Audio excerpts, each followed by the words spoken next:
Hello बच्चों, हम लोग आज का टॉपिक लेकर के चल रहे हैं income and expenditure account not for profit organisation के अंदर। ठीक है बच्चों, जैसे कि आप लोगों को पता है कि इनकम एंड एक्सपेंडिचर अकाउंट बनाया जाता है नॉट फॉर प्रॉफिट ऑर्गेनाइजेशंस के द्वारा। प्रॉफिट अर्निंग ऑर्गेनाइजेशंस बनाती थी, जिस तरह से बच्चों प्रॉफिट एंड लॉस अकाउंट, उसी तरीके से नॉट फॉर प्रॉफिट ऑर्गेनाइजेशंस बनाती हैं इनकम एंड एक्सपेंडिचर अकाउंट। ठीक है, इनकम एंड एक्सपेंडिचर अकाउंट का नेचर है nominal account, debit all expenses and losses, credit all incomes and gains. Debit में सारे एक्सपेंडिचर आएंगे, क्रेडिट में सारी इनकम्स आएंगी। दूसरी चीज याद रखिएगा बच्चों, इसके अंदर सिर्फ करंट ईयर के आइटम्स आएंगे, प्रीवियस ईयर का या नेक्स्ट ईयर का कोई भी आइटम इसके अंदर नहीं आएगा। ये अकाउंट बनाया जाता है बच्चों ध्यान में रखते हुए मैचिंग कंसेप्ट को, कि सिर्फ करंट ईयर के आइटम्स दिखाने हैं, वही एक्सपेंसेस हमें शो करने हैं करंट ईयर के अंदर जिनसे करंट ईयर में हमें रेवेन्यू जनरेट हुआ है।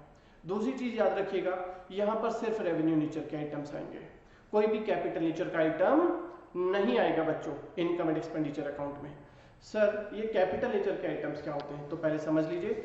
जैसे कि कैपिटल एक्सपेंडिचर, हमने परचेज की लैंड, परचेज की मशीनरी, परचेज की फर्नीचर, परचेज किया इन्वेस्टमेंट या पेमेंट की लोन की, तो ये सभी क्या है बच्चों कैपिटल नेचर की पेमेंट है, बैलेंस शीट में जाती हैं। ये या तो एसेट को इंक्रीज करती हैं या फिर लायबिलिटीज को डिक्रीज करती हैं, इसीलिए हम इनको इनकम एंड एक्सपेंडिचर में नहीं लिखते। दूसरा है कैपिटल नेचर की रिसीट, जैसे कि sale of fix asset, sale of machinery या फिर रेज ऑफ लोन, ये कैपिटल नेचर की रिसीट्स हैं, ये भी बैलेंस शीट के अंदर जाती हैं। ये या तो आपके एसेट्स को डिक्रीज करेंगी या लायबिलिटीज को इंक्रीज करेंगी, क्योंकि ये बैलेंस शीट में जाती हैं, इसलिए यहाँ पर हमारे इनकम एंड एक्सपेंडिचर अकाउंट में नहीं आएंगे। यहाँ पर सिर्फ रेवेन्यू नेचर के आइटम्स आते हैं, रेवेन्यू नेचर की रिसीट और रेवेन्यू नेचर के एक्सपेंडिचर आते हैं। ठीक है बच्चों, क्या होते हैं रेवेन्यू नेचर की रिसीट्स, जैसे कि सेल आप कर रहे हैं अपने कंज्यूमेबल्स को, वो रेवेन्यू नेचर की रिसीट्स हैं। इसके अलावा रेंट रिसीव्ड, कोई सर्विसेज प्रोवाइड करके आप इनकम जनरेट कर रहे हैं, वो आपके रेवेन्यू रिसीट्स हैं, वो आ जाएंगी। नॉट फॉर प्रॉफिट ऑर्गेनाइजेशंस के अंदर बात करें बच्चों, तो डोनेशन हमें मिलती हैं, बार बार मिलती है, रिकरिंग नेचर की या रेवेन्यू नेचर की रिसीट्स हैं, इनकम में आएंगी। हमारे को मेंबर्स जो भी होते हैं नॉट फॉर प्रॉफिट ऑर्गेनाइजेशन के, उनको पीरियडिकली कुछ अमाउंट पे करना पड़ता है ऑर्गेनाइजेशंस को, तो ये अमाउंट जो ऑर्गेनाइजेशंस को पीरियडिकली मिल रहा है, बार बार मिल रहा है, वो भी क्या है रेवेन्यू नेचर की रिसीट है, इनकम में आएगा। उसी तरीके से रेवेन्यू नेचर की पेमेंट्स भी आती हैं यहाँ पर, जैसे कि रेंट पेड, इलेक्ट्रिसिटी का बिल पेड, सैलरी पेड, ये हमारी नॉर्मल रिकरिंग नेचर की पेमेंट्स हैं। तो रेवेन्यू नेचर की पेमेंट है, ये भी आएंगी। तो रेवेन्यू नेचर की रिसीट्स और पेमेंट के अंदर आते हैं बच्चों रिकरिंग नेचर के आइटम्स, और वो इनकम एंड एक्सपेंडिचर में दिखाए जाते हैं। दूसरी बात, जो भी जब आप इनकम एंड एक्सपेंडिचर अकाउंट बनाएंगे, तो अगर आपकी क्रेडिट साइड एक्सीड कर रही है डेबिट साइड से, क्रेडिट साइड में इनकम्स होती हैं, डेबिट साइड में एक्सपेंसेस, अगर इनकम ज्यादा है आपकी एक्सपेंडिचर साइड से तो हमें सरप्लस मिलेगा। अगर आपकी डेबिट साइड एक्सीड कर रही है क्रेडिट साइड से, तो हमें बच्चों डेफिसिट हो जाएगा। खर्चे अगर ज्यादा है तो डेफिसिट होगा, याद रखिएगा। एक बार देख लेते हैं यहाँ पर, नॉट फॉर प्रॉफिट ऑर्गेनाइजेशंस का पर्पस क्योंकि प्रॉफिट अर्न करना नहीं होता, इसीलिए ये लोग प्रॉफिट एंड लॉस अकाउंट नहीं बनाते, उसकी जगह पर ये प्रिपेयर करते हैं income and expenditure account year के एंड में सरप्लस या डेफिसिट को डिटरमाइन करने के लिए। अगर इनकम्स को आप क्रेडिट में लिखते हैं और एक्सपेंसेस को आप डेबिट में लिखते हैं। नॉमिनल अकाउंट है डेबिट और एक्सपेंसेस, क्रेडिट और इनकम्स, इन दोनों साइड का जो भी डिफरेंस होगा वो या तो सरप्लस होगा या फिर डेफिसिट होगा। ठीक है, और जो भी सरप्लस या डेफिसिट है बच्चों, उसको आप बैलेंस शीट के अंदर ट्रांसफर करते हैं, कैपिटल फंड में ऐड करते हैं अगर सरप्लस है, और अगर डेफिसिट है तो कैपिटल फंड से डिडक्ट कर देंगे। Income and expenditure account year के एंड में बनाया जाता है, और ये मैचिंग रेवेन्यू कंसेप्ट के बेसिस पर बनाया जाता है। It is prepared by following accrual basis of accounting. बच्चों ये छोटी छोटी चीजें हैं, अगर बेसिस पूछा जाएगा तो एक्रूअल बेसिस ऑफ अकाउंटिंग, अगर कंसेप्ट पूछा जाएगा इनकम एंड एक्सपेंडिचर के अंदर तो आप बताएंगे मैचिंग कंसेप्ट को फॉलो करता है। ठीक है, इसके अंदर सिर्फ रेवेन्यू नेचर के एक्सपेंसेस आएंगे, whether they have been paid और नॉट, खर्चे चाहे पे किए या नहीं किए वो भी आएंगे। यानी कि सैलरी पेड तो आएगा ही आएगा, जो आपने करंट ईयर की सैलरी है आपने पे की है या नहीं की है, जैसे कि सैलरी आउटस्टैंडिंग, वो भी हम लिखेंगे। उसके अलावा रेवेन्यू नेचर की इनकम्स भी यहाँ पर आएंगी, whether they have been received और नॉट। तो इनके इसके अंदर रिसीट तो आएंगी ही आएंगी, साथ में एक्रूअल इनकम्स भी आएंगी, एक्रूअल रिसीट्स भी आएंगी, accrued incomes. Non cash expenses like depreciation या प्रोविजन फॉर डाउटफुल डेट भी आप इस अकाउंट के अंदर लिखते हैं, प्रोविजन फॉर डाउटफुल डेट भी यहाँ पर आप लिखेंगे। कैपिटल नेचर के एक्सपेंडिचर जैसे कि परचेज ऑफ लैंड, यहाँ पर नहीं आएंगे। कैपिटल नेचर की रिसीट्स भी जैसे कि स्पेसिफिक डोनेशन या लाइफ मेंबरशिप फीस यहाँ पर नहीं आती है बच्चों, ठीक है। इसके बाद में बताया जा चुका है कैपिटल एक्सपेंडिचर यहाँ पर नहीं आते। रेवेन्यू एक्सपेंडिचर यहाँ पर आते हैं, हमारे एक्सपेंडिचर्स में आते हैं। रेवेन्यू एक्सपेंडिचर्स होते हैं जैसे salary to staff, rent, educational grants या honorarium paid, sports material used, insurance, ये सब हमारे रेवेन्यू नेचर के एक्सपेंडिचर्स हैं, ये सब आएंगे। कैपिटल नेचर की रिसीट्स बच्चों यहाँ पर नहीं आती, ना ही कैपिटल नेचर के एक्सपेंडिचर्स आते हैं। कैपिटल नेचर की रिसीट में आ जाएगा नॉन रिकरिंग नेचर की रिसीट्स, जो पैसा बार बार नहीं मिलता, जैसे कि लाइफ मेंबरशिप फीस, जो पैसा बार बार मिलता है वो कैपिटल नेचर की रिसीट्स होती है, जैसे कि life membership fees. Corpus donation मतलब स्पेसिफिक पर्पस के लिए डोनेशन, स्पेसिफिक फंड या रिलेटेड आइटम, या सेल ऑफ फिक्स्ड एसेट्स, ये कैपिटल रिसीट्स हैं, ये नहीं आती हैं। रेवेन्यू नेचर की रिसीट्स को बच्चों हम इनकम एंड एक्सपेंडिचर अकाउंट में लिखते हैं, जैसे कि entrance fee, subscription received, general donation received, rent received, sale of newspaper, ये हमारी रेवेन्यू नेचर की रिसीट्स हैं बच्चों, ये हमारी आएंगी इस अकाउंट में। अब फीचर्स देख लेते हैं। तो बताया गया था नेचर क्या है बच्चों इस अकाउंट का, this is a nominal account, debit all expenses, credit all incomes. दूसरा है किस बेसिस पर बनाया जाता है इनकम एंड एक्सपेंडिचर अकाउंट, तो it is prepared on accrual basis of accounting. किस बेसिस पर बनाया जाता है बच्चों, एक्रूअल बेसिस ऑफ अकाउंटिंग पर बनाया जाता है। तीसरा किस पीरियड के आइटम्स आते हैं, तो इनकम एंड एक्सपेंडिचर में सिर्फ वही आइटम्स आते हैं बच्चों, एक्सपेंसेस, लॉसेस के, इनकम्स और रिसीट्स के जो करंट ईयर से रिलेटेड है। कौन से आइटम्स आएंगे बच्चों, सिर्फ करंट ईयर से रिलेटेड आइटम्स आएंगे, ठीक है। ओपनिंग बैलेंस यहाँ पर कुछ नहीं होता। क्लोजिंग बैलेंसेस में बच्चों या तो सरप्लस मिलेगा आपको या फिर डेफिसिट मिलेगा। अगर इनकम साइड ज्यादा है तो सरप्लस मिलता है, और अगर एक्सपेंडिचर साइड ज्यादा है तो डेफिसिट मिलता है। एडजस्टमेंट्स यहाँ पर बच्चों इन अकाउंट के अंदर एडजस्टमेंट्स हम करते हैं, एक्रूअल बेसिस पर बनाया जाता है तो इसलिए एडजस्टमेंट्स करेंगे। करंट ईयर के आउटस्टैंडिंग एक्सपेंसेस को ऐड करेंगे, जो आइटम्स करंट ईयर के नहीं है और हमारी पेमेंट के अंदर इंक्लूडेड है उनको डिडक्ट कर दिया जाएगा, हटा दिया जाएगा। अब जो अभी हमने पढ़ा बच्चों उसी को ध्यान में रखते हुए हम एक क्वेश्चन करते हैं। यहाँ पर हमें रिसीट एंड पेमेंट अकाउंट दिया गया है जयपुर स्पोर्ट्स क्लब का, ठीक है, और हमें प्रिपेयर करना है इनकम एंड एक्सपेंडिचर अकाउंट, और प्रिपेयर करना है 2020 को, यानी कि हमारा जो करंट अकाउंटिंग ईयर है वो कौन सा है, 2019-20 का है। तो याद रखिएगा हमें सिर्फ करंट ईयर के इसी ईयर के आइटम लेने हैं। अगर कोई आइटम इसके बाद के हैं जैसे कि 2020-21 के तो वो नहीं आएंगे। कोई आइटम इससे पहले है यानी कि 2018-19 के तो उनको भी हम कंसीडर नहीं करेंगे अपने इस अकाउंट में। दूसरी बात, सिर्फ रेवेन्यू नेचर के आइटम्स आएंगे, कैपिटल नेचर के आइटम्स यहां पर नहीं आएंगे, ठीक है। स्पेसिफिक फंड, स्पेसिफिक डोनेशन नहीं आएंगे क्योंकि वो कैपिटल नेचर के होते हैं, ना ही उनसे रिलेटेड रिसीट्स और पेमेंट आएंगे, ठीक है। तो चलिए शुरू करते हैं। ओपनिंग बैलेंस कैश को डिनोट करता है, ये नहीं आएगा, कैश और बैंक ऐसे कोई नहीं आता। एंट्रेंस फीस सिर्फ करंट ईयर की आएगी 1920 की। सब्सक्रिप्शन करंट ईयर की आएगी, 90% हमें मिली है, हम 100% दिखाएंगे यानी कि 10% और ऐड करेंगे। लाइफ मेंबरशिप फीस नहीं आएगी, कैपिटल नेचर का आइटम है। डोनेशन आएगा, जनरल डोनेशन है, रिकरिंग बेसिस पर है। स्पेसिफिक डोनेशन नहीं आएगा, स्पेसिफिक पर्पस के लिए अमाउंट बार बार नहीं मिलता, ये नॉन रिकरिंग नेचर का है, कैपिटल नेचर का है, लायबिलिटी में जाएगा। और ना ही इससे रिलेटेड कोई और आइटम आएगा। डोनेशन फॉर टूर्नामेंट से रिलेटेड, अच्छा हाँ यहाँ पर ये है टूर्नामेंट एक्सपेंस है तो इसको भी हम नहीं दिखाएंगे। Subscription for governor party specific purpose के लिए सब्सक्रिप्शन हो गई, नॉन रिकरिंग नेचर की होगी, ये भी नहीं आएगी। इंटरेस्ट ऑन फिक्स्ड डिपॉजिट आएगी और पूरी आएगी, करंट ईयर का फुल अमाउंट आएगा। Sale of sports material, sale of fixed asset नहीं आता, लेकिन सेल करने से बच्चों अगर कुछ प्रॉफिट या लॉस हो रहा है वो हम लिखेंगे। लॉकर रेंट आएगा, करंट ईयर का नहीं है, प्रीवियस ईयर का 600 हटा करके लिखेंगे, माइनस कर देंगे। करंट ईयर की पेमेंट में से रेंट आएगा 15,000, प्रीवियस ईयर का माइनस करके लिखेंगे। इंश्योरेंस प्रीमियम आएगा, इसमें 15,000 नेक्स्ट ईयर का है, करंट ईयर का नहीं है, हटा देंगे। स्पोर्ट्स इक्विपमेंट एसेट है, नहीं आएगा। फर्नीचर एसेट है, नहीं आएगा। फिक्स्ड डिपॉजिट एसेट है, नहीं आएगा। हाँ, इसका इंटरेस्ट कैलकुलेट करके देखेंगे, पूरा इंटरेस्ट आएगा, करंट ईयर का टोटल इंटरेस्ट आएगा, चाहे मिला हो या ना मिला हो। बुक्स एसेट है, नहीं आएगी। न्यूज़पेपर आएगा और ये टूर्नामेंट एक्सपेंस नहीं आएगा क्योंकि वो टूर्नामेंट फंड से रिलेटेड था, टूर्नामेंट डोनेशन से रिलेटेड था।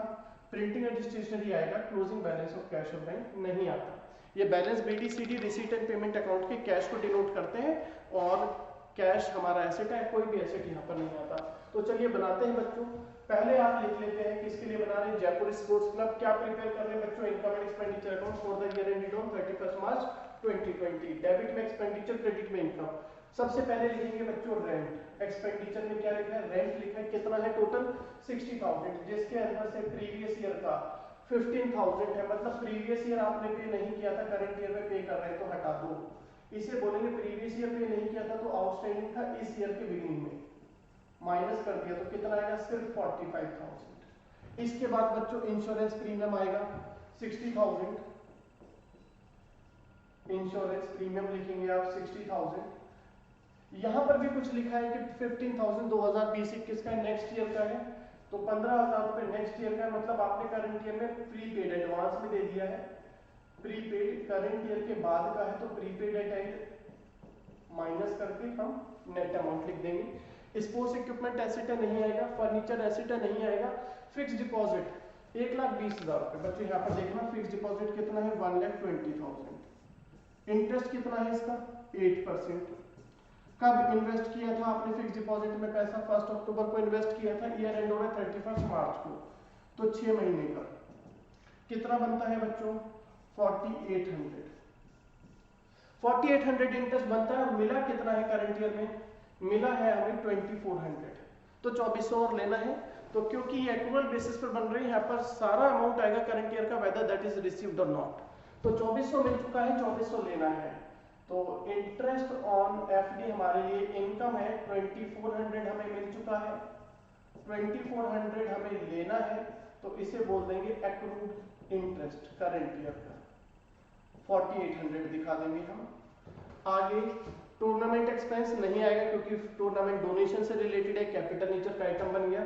इसके बाद में बच्चों हमारा आ जाएगा नेक्स्ट बुक्स, एसेट नहीं आएगा। न्यूज़पेपर आएगा, हमारे लिए एक्सपेंडिचर है, न्यूज़पेपर हमारे लिए एक्सपेंडिचर है, डेबिट में आएगा। कितना अमाउंट है बच्चों, 1,000 रुपए। प्रिंटिंग एंड स्टेशनरी आएगा, हमारे लिए रिकरिंग नेचर का आइटम है, हर महीने या बार बार हम ये इनके ऊपर पैसा खर्च करते हैं। प्रिंटिंग एंड स्टेशनरी एक्सपेंडिचर है, कितना है, 19,000 एक्सपेंडिचर में आ गया। अब आ जाते हैं बच्चों एंट्रेंस फीस पर। तो एंट्रेंस फीस बताया गया था कि केवल करंट ईयर के आएंगे, केवल करंट ईयर के आएंगे। करंट ईयर है 1920, कितना आएगा, 50,000 रुपए। इसके बाद में सब्सक्रिप्शन बच्चों, सब्सक्रिप्शन भी करंट ईयर का आएगा। कितना मिल चुका है करंट ईयर का, 90,000 मिल चुका है, लेकिन वो तो 90% है, हम तो करंट ईयर का 100% दिखाएंगे। तो अगर ये 90% है तो 90 से डिवाइड कर दो, 1% आ गया, और 100 से मल्टीप्लाई कर दो तो 100% आ गया। करंट ईयर का कितना सब्सक्रिप्शन है, 100%, 1 लाख। ये दोनों नहीं आएंगे, ना प्रीवियस ईयर का आएगा ना नेक्स्ट ईयर का आएगा, सिर्फ करंट ईयर का आएगा। Life membership fees capital nature की ये नहीं आएगी। जर्नल डोनेशन, खाली डोनेशन लिखा है तो रिकरिंग बेसिस पर मानी जाएगी, इनकम में आ जाएगी। कितनी है बच्चों, जनरल डोनेशन है 1,20,000 रुपए। डोनेशन फॉर टूर्नामेंट नहीं आएगी, सब्सक्रिप्शन फॉर गवर्नर पार्टी नहीं आएगी। इंटरेस्ट ऑन फिक्स डिपॉजिट आप लिख चुके हैं। सेल ऑफ ओल्ड न्यूज़पेपर आप लिखेंगे इनकम में, sale of old newspaper, newspaper को सेल करके पैसा मिल रहा है, रिकरिंग बेसिस का रेवेन्यू नेचर का है, इनकम में आएगा। Sale of old sports material ये नहीं आएगा। हाँ बच्चों, एसेट को सेल वैल्यू, एसेट की सेल वैल्यू नहीं आती, लेकिन एसेट को सेल करने से जो भी प्रॉफिट या लॉस हो रहा है वो दिखाते हैं। 1200 का स्पोर्ट्स मटेरियल सेल किया 500 में, तो 700 रुपए का हो गया बच्चों loss. Loss on sale of sports material आ जाएगा। इसके बाद में लॉकर रेंट आएगा बच्चों। लॉकर रेंट हमारे लिए इनकम है। लॉकर रेंट कितना है करंट ईयर का, 6800 है, जिसमें 600 हमारा प्रीवियस ईयर का है। इनकम है तो हम इनकम साइड में लिखेंगे 600 रुपए प्रीवियस ईयर का है, तो इसे बोलेंगे पिछले साल नहीं मिला था, आउटस्टैंडिंग एट बिगिनिंग, हटा दो, 6200 आ गया। ठीक है बच्चों, तो लॉकर रेंट रिसीव्ड हो गया, इनकम हो गई। अब सारा काम हो गया, क्लोजिंग बैलेंस कैश है, ये नहीं आता। अब सिर्फ हमें बच्चों ये अकाउंट को बैलेंस करना है। तो बच्चों बैलेंस करेंगे, ये आ रहा है 1,20,000, 2,20,000, 2,74,800। 274,800 प्लस 6500, ये बन गया टोटल बच्चों 2,81,300। क्रेडिट साइड का टोटल है 2,81,300 में से माइनस कर देंगे डेबिट साइड का टोटल 90,000, 1,10,700, 1,10,700 रुपए डेबिट साइड का टोटल है। क्रेडिट साइड का टोटल 281,300 है हमारे पास में। क्रेडिट साइड का टोटल बच्चों 281,300 है हमारे पास में,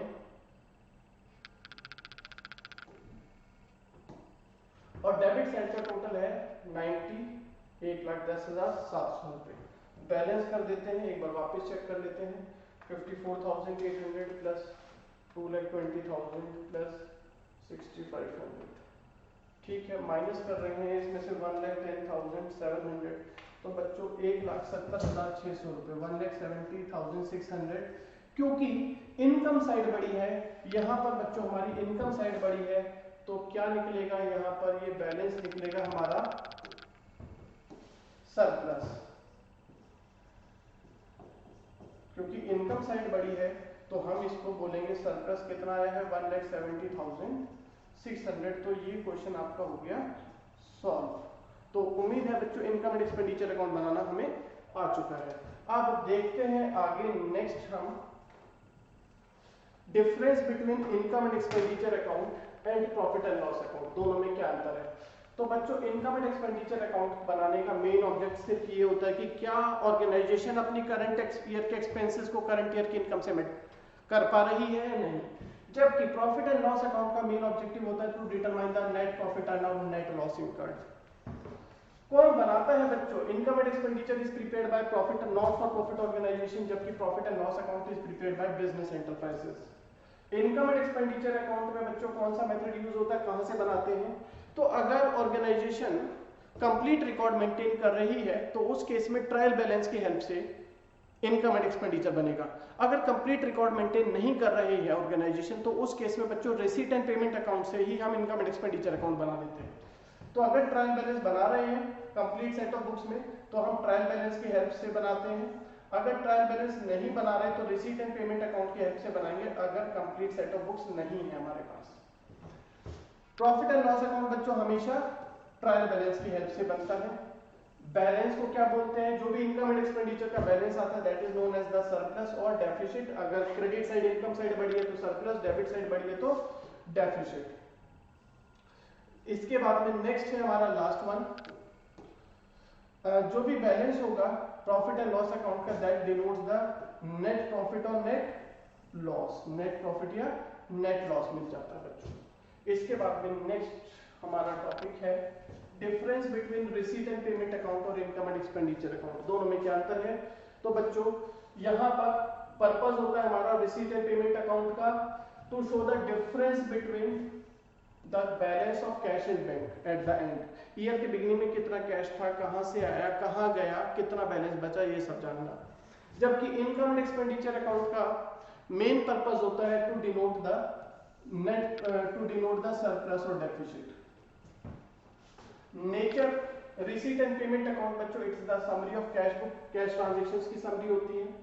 जबकि इनकम एंड एक्सपेंडिचर बनाया जाता है प्रॉफिट एंड लॉस अकाउंट के जैसे ही नॉमिनल अकाउंट होता है। रिसीट एंड पेमेंट अकाउंट हमारा रियल अकाउंट होता है। Form receipt and payment account में बच्चों डेबिट साइड में आप रिसीट्स लिखते हैं जबकि क्रेडिट साइड में पेमेंट्स लिखते हैं।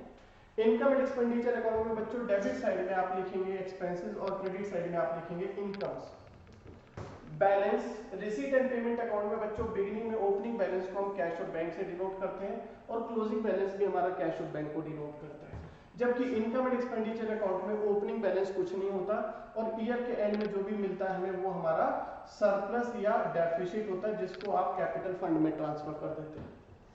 Nature receipt and payment account में बच्चों दोनों नेचर के आइटम्स आते हैं, कैपिटल और रेवेन्यू नेचर के, जबकि इनकम एंड एक्सपेंडिचर में सिर्फ हमारे रेवेन्यू नेचर के आइटम्स आते हैं।